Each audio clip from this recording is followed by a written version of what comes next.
We'll start with the Dolphins beating the Bills by 2. What a game. Going back and forth, back and forth.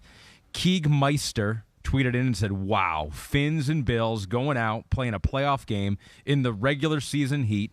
The shot of Josh resting his head on Tua's shoulder was unreal. These guys balled. Did you see that shot? I did, right. That was kind of crazy. Well, Tua, these are two, great human beings. And if you're watching on our, YouTube page here right now, you see it. Yeah, those are good people. That's where, again, I hate that I'm labeled as the Tua hater, which I know I am. But either way, he is a good dude. There's no doubt about it. And Josh Allen. And I'm sure Tua's like, dude, you are unreal. What you did today is unreal, and what you do every week is unreal. So keep your head up. Josh is going, do you think Chris will not like me anymore now if I lose too much? Do you think he's going to like you over me now because you won?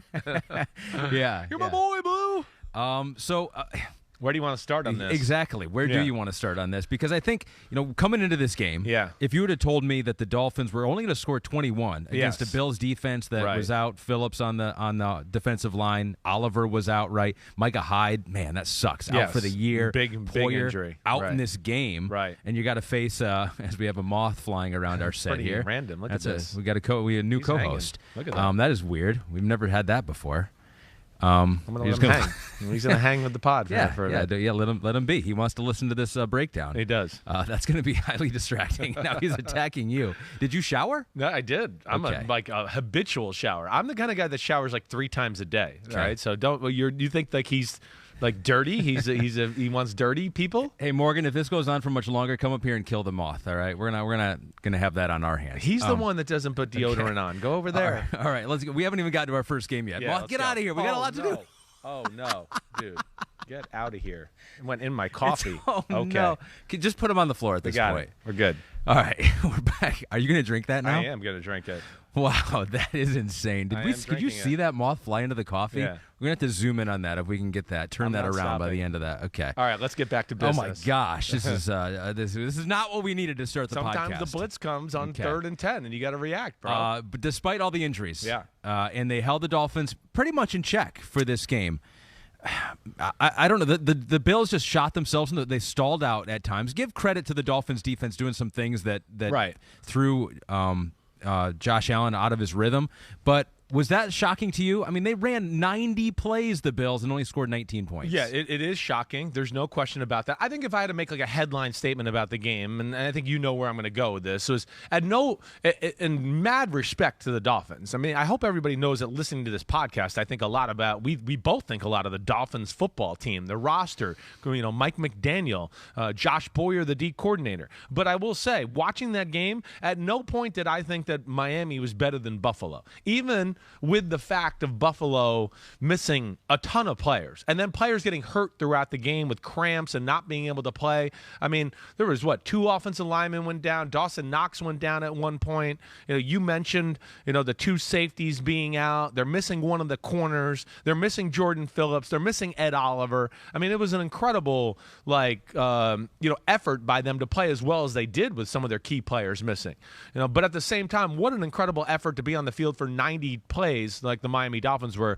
And I think really the biggest thing was, we kind of hit on this last night a little bit, is it just in the gotta have it plays, gotta have it moments. Miami made big plays, and I think that's what you can respect about Miami right now. One, they're showing the ability to kind of win and do things a different way. Really, week 1 was kind of, hey, we made a few plays on offense, but it was really the defense and the strip sack fumble against Mac Jones. Week 2 definitely wasn't the defense, and was the offense putting on a show, right? And then week 3, we kind of got a little combination of both almost. They don't have the run game going all the way, but man, Tua made some big-time 3rd down plays. And then I think the Dolphins just making some plays to hold the Bills out of the end zone, hold them to a field goal on one of the long drives. Of course, not score at the end of the football game, before they got the safety. And then, of course, at the end of the game in general. So that was surprising. But, either way, much like a lot of credit to Miami. And Miami, as we've discussed too, they just put a lot of pressure on you. They do. And because of their playmakers, I think they just go, hey, more pressure moments. One of these times, one of our guys is going to make the big play here. And it didn't really look that way throughout the day, but either way, they got the win, and it was impressive. Did we show the time of possession stats and the number of plays stats? Yeah. Here it is if you're watching. If you're not, I will read it to you. Time of possession for the Buffalo Bills, 40 minutes and 40 seconds. For Miami, it was 19 minutes and 20 seconds. 90 plays, that's what the Bills ran, to 39 plays. You see that, and you're like, there's no way I know that the Miami Dolphins won the game, but they did. 63 pass attempts from Josh Allen, tied for the fourth most in NFL history by a player to throw no interceptions in the game. Gary Griffith asks you, were Josh Allen's high number of pass attempts a reflection of the Bills reverting back to an offense last year that was unable to keep defenses honest with the run game? Yeah, I do think a little bit. They got to find another avenue. Not that I know it's going to be Josh Allen-centric, right? We know that. They're not going to change a whole lot. But it can't be just him dropping back and, dissecting people. Then if they're not open, he's going to run around and do a whirly bird and a 360 and break a tackle. And that's just, to me, it becomes a little too much. It just becomes too much on his shoulders. They got to make the game a little easier for him, I guess, is my big thing. Now, whether that's the run or finding more screen passes to the wide receivers, whatever that may be, it can't just always be on him to make the incredible play, the incredible throw. He's the best quarterback in football right now. He was incredible in the game yesterday. But, when he's asked to do too much, he might miss an out route to win the game. Easiest throw of the game to maybe score a touchdown there. He misses the out route. Didn't really set his feet. We saw him actually miss a similar throw against the Tennessee Titans last Monday night. He missed a similar throw in the flat on like a 3rd or 4th and 1 that he missed to his left side. But, yeah, that's just my biggest concern, is just not enough to think about at times. But I don't think it's going to change a whole lot, because he is their best player, and I think they are in the boat of we think he's the best player in football. But it gets a little dangerous that way.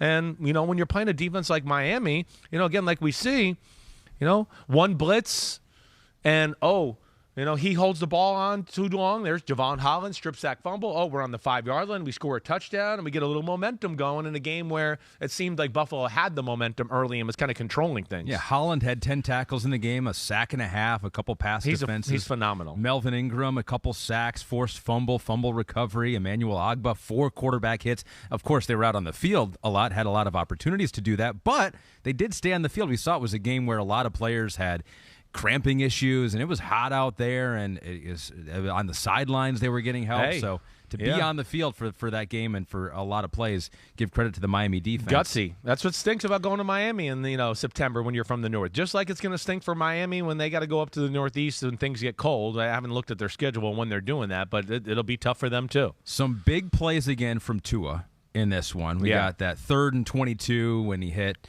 Tyreek Hill down the middle again. I believe we have the next-gen dots. Right, it was Waddle he hit down the middle. 45-yard pass to Jalen Waddle here. So they had a couple big chunk plays again, a week after having a ton of big chunk plays.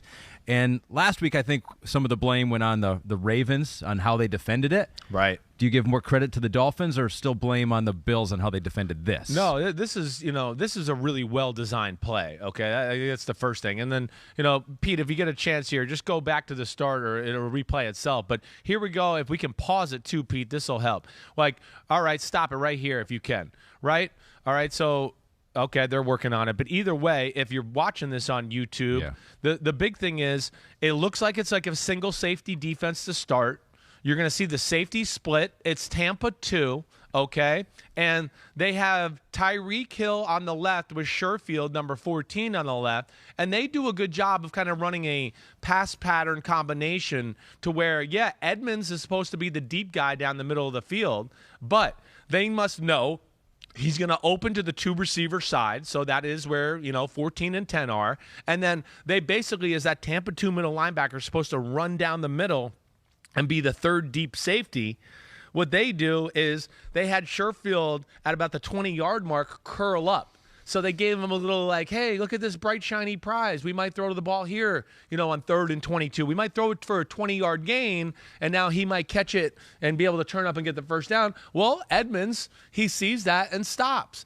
But within that, that's where we see Waddle get down the field. He bends number 4 out a little bit, number 4 being the backup, Jaquan Johnson, bends him out and then posts over the middle, and he's stuck in a very compromising spot because of the play design. So that, to me, is a Mike McDaniel special. Great call right there. And then great job by Tua, great pass protection, puts it out there. One of the better deep balls he threw all year, really. There were so many crazy plays then, too, because the Bills still had a chance. They missed a field goal.